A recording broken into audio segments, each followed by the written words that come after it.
कहानी की शुरुआत में हम एक आम से घर के डाइनिंग रूम में एक फैमिली को देखते हैं, जहां सारा नाम की एक खूबसूरत और जज्बाती लड़की अपने पेरेंट्स और अपनी बहन के साथ खाना खा रही होती है। सारा के अंदर एक गहरी आज़ादी की चाहत है और वो किसी भी बात को आसानी से मान नहीं लेती। वहीं उसकी बहन मरी बिल्कुल उससे उल्टी है। मरी हमेशा अपने पेरेंट्स की हर बात सर झुकाकर मान लेती है और कभी उनके खिलाफ एक लफ्ज़ नहीं बोलती। इसलिए पेरेंट्स मरी से बहुत ज़्यादा प्यार करते हैं और हमेशा उसकी तारीफ करते रहते हैं। ये सब देखकर सारा अंदर ही अंदर जलकर रह जाती है, लेकिन वो कभी अपने दिल की बात किसी के सामने नहीं लाती। अब यहाँ खाने के दौरान सारा ने अपने फादर डॉन से एक छोटी सी रिक्वेस्ट की। वो अपनी एक दोस्त के बर्थडे पार्टी में जाना चाहती थी। उसने सोचा कि इस बार डॉन जरूर मान जाएगा, क्योंकि पार्टी पास ही थी और ज़्यादा देर भी नहीं थी।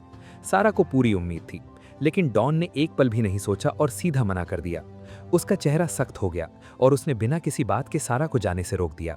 सारा की मदर आयरीन ने भी पहले परमिशन दे दी थी, लेकिन बाद में वो भी अपने हस्बैंड के आगे झुक गई। सारा को इतना बुरा लगा कि वो बिना कुछ कहे टेबल से उठ गई और अपने रूम की तरफ चली गई। उसकी आंखों में आंसू थे, लेकिन वो किसी को दिखाना नहीं चाहती थी। लेकिन सारा ने हार मानने का सोचा भी नहीं। रात को जब सब सो गए तब वो चुपके से अपने रूम की खिड़की से नीचे उतर गई। क्रिस पहले से ही नीचे यार्ड में इंतजार कर रहा था। अंधेरा था और कोई नहीं देख पाया। ये दोनों साथ में वहां से निकल गए। वहीं शाम को आयरीन को अपने किए पर पछतावा होने लगा। वो सारा के रूम के पास गई और धीरे से दरवाजा खटखटाया, लेकिन कोई जवाब नहीं आया। आयरीन को थोड़ी बेचैनी हुई, लेकिन उसने सोचा कि सारा सो गई होगी। डॉन को भी चैन नहीं आया। वो उठा और स्पेयर की से अंदर गया। जब ये दोनों अंदर पहुंचे तो रूम बिल्कुल खाली था। सारा कहीं नहीं थी। डॉन का चेहरा एक अजीब खामोशी से भर गया। उसकी आंखों में कुछ ऐसा चमका जिसे देखकर रूह कांप जाए। इसी दौरान सारा पार्टी में अपने दोस्तों के साथ खुली हवा में अपनी जिंदगी एंजॉय कर रही थी। पहली बार उसने पूरी आज़ादी महसूस की। क्रिस ने उसे एक अलग जगह ले जाके एक खास गाना सुनाया। ये दोनों पूरी रात साथ रहे। कोई रूल्स नहीं थे, कोई कंट्रोल नहीं था। सारा को लगा कि शायद ये उसकी जिंदगी की सबसे अच्छी रात थी। लेकिन अगली सुबह जब सारा घर लौट रही थी तो पीछे के दरवाजे से आते हुए डॉन ने उसे पकड़ लिया। वो तुरंत बाहर आया और सारा को डांटना शुरू कर दिया। उसने कहा कि तूने रूल्स तोड़ दिए और ये बिल्कुल गलत है। सारा ने माफी मांगने के बजाय सीधा जवाब दिया कि वो 18 होने वाली है और फिर वो घर छोड़ देगी, बस कुछ महीने की बात है। सारा के इस जवाब ने डॉन को और ज्यादा गुस्से में भर दिया और सजा के तौर पर उसने सारा को एक हफ्ते घर से बाहर जाने से रोक दिया। सारा कुछ नहीं बोल पाई और अपने रूम में जाकर अकेले रोती रही। वहीं डॉन ने बेसमेंट में जाकर एक छुपा हुआ सीक्रेट रूम खोला। ये रूम उसने कभी किसी को नहीं दिखाया था। उसके दिमाग में एक बहुत ही भयानक और गंदा ख्याल आ गया। वो सोचने लगा कि अगर सारा को यहाँ बंद कर दे तो वो कभी बाहर नहीं निकल पाएगी। इसके बाद 3 महीने गुजर गए।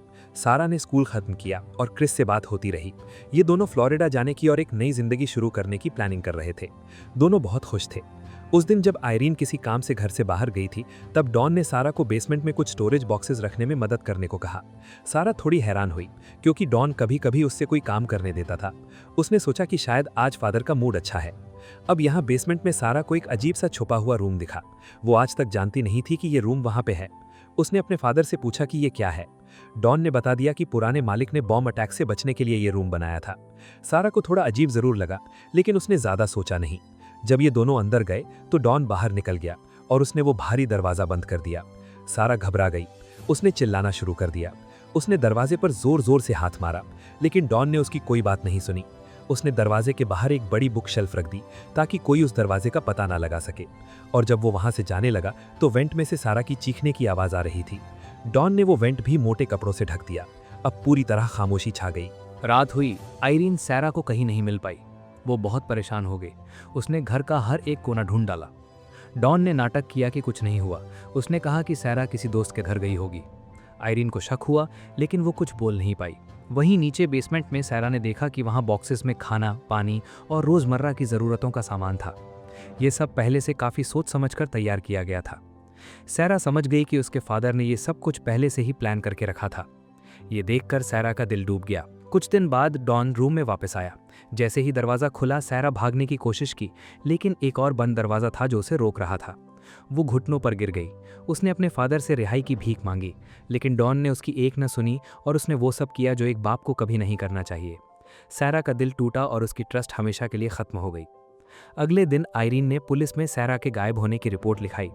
डॉन भी वहां आया और बिल्कुल ठंडे लहजे से बोला कि सारा 18 होने के बाद खुद अपनी मर्जी से चली गई, बिल्कुल जैसे उसने पहले एक बार धमकी दी थी। पुलिस ने उसकी ये कहानी मान ली। आयरीन को थोड़ा सुकून मिला, लेकिन उसके दिल में अभी भी एक शक की कांटा चुभ रही थी। नीचे बेसमेंट के उस साउंड प्रूफ रूम में सैरा तब तक चिल्लाई जब तक उसकी आवाज़ बिल्कुल बैठ नहीं गई, लेकिन बाहर कोई नहीं था जो उसकी बात सुनता। 7 दिन गुजर गए, वो और भी टूटती गई। उसकी उम्मीद धीरे धीरे खत्म होने लगी। वहीं क्रिस घर आकर जवाब ढूंढा, लेकिन डॉन ने झूठ बोलकर कहा कि सैरा अपने बचपन के दोस्त स्टीव के साथ फ्लोरिडा चली गई। क्रिस टूट गया। उसने मान लिया कि सैरा ने बिना बताए अपनी ज़िंदगी का नया रास्ता चूज़ किया। वो समझ नहीं पाया कि ऐसा क्यों हुआ। 21 दिन बाद सैरा का 18th बर्थडे था। डॉन ने केक और एक रेड ड्रेस गिफ्ट थी। उसने सैरा को वो ड्रेस पहनने को कहा और फिर से उसने वो सब किया जो बहुत भयंकर था। इस तरह महीने गुजरते गए और सैरा ने भागने का मौका ढूंढना कभी नहीं छोड़ा।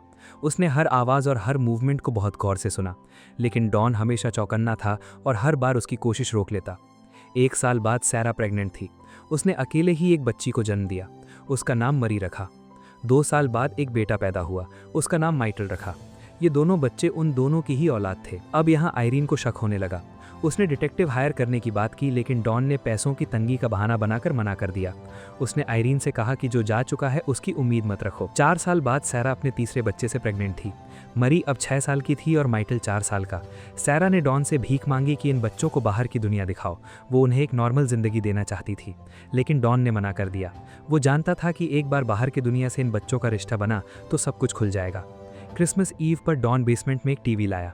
पहली बार इन बच्चों ने दुनिया की तस्वीरें देखीं, लेकिन इसी दौरान मरी को एस्थमा हो गया। सैरा ने डॉन से भीख मांगी कि उसे सही इलाज दो, लेकिन डॉन ने मना कर दिया। उसने कुछ एडल्ट सी दवाई दे दी और कह दिया कि सैरा खुद संभाले। कुछ दिन बाद क्रिस की मुलाकात गलती से एमी से हुई, जो सैरा की छोटी बहन थी। क्रिस ने डॉन की बात दोहराई। एमी हैरान और परेशान हो गई। जब उसने अपने फादर से सवाल किया तो डॉन ने कह दिया कि ये सब फैमिली को बचाने के लिए था। एमी की आंखों में एक नया शक जन्म लिया। कुछ देर बाद एमी को बेसमेंट की चाबी मिली जो डॉन से गलती से छूट गई थी। वो नीचे गई और ऑलमोस्ट उस भद्दी बुकशेल्फ के पीछे का छुपा दरवाज़ा खोल ही लेती, लेकिन डॉन अचानक वहां आ गया और उसने चाबी वापस ले ली। एक बार फिर राज छुपा रह गया। बाद में सैरा ने अपने तीसरे बच्चे को जन्म दिया, एक बेटा। उसका नाम थॉमस रखा। बेसमेंट अब 3 बच्चों के लिए बहुत छोटा था। सैरा ने डॉन से गुजारिश की कि थॉमस को ऊपर आयरीन के पास रहने दो। पहले मना करने के बाद डॉन मान गया।